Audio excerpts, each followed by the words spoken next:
Can I be honest about something? I'm trusting that you won't judge me for this. There's a lot I love about working with teenagers, but praying with them is not always my favorite part. Seriously, sometimes getting a teenager to pray is like torture.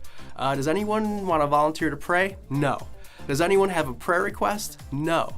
Or maybe it's 15 minutes later and you're still listening to the same story about someone's dead hamster or how this girl at school really needs prayer, because let me just tell you about all the gossip I've heard about her.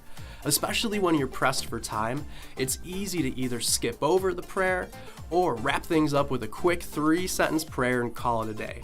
Sometimes, even at church, prayer can feel like an inconvenience. But it's actually one of the most important things we can do with and for a teenager.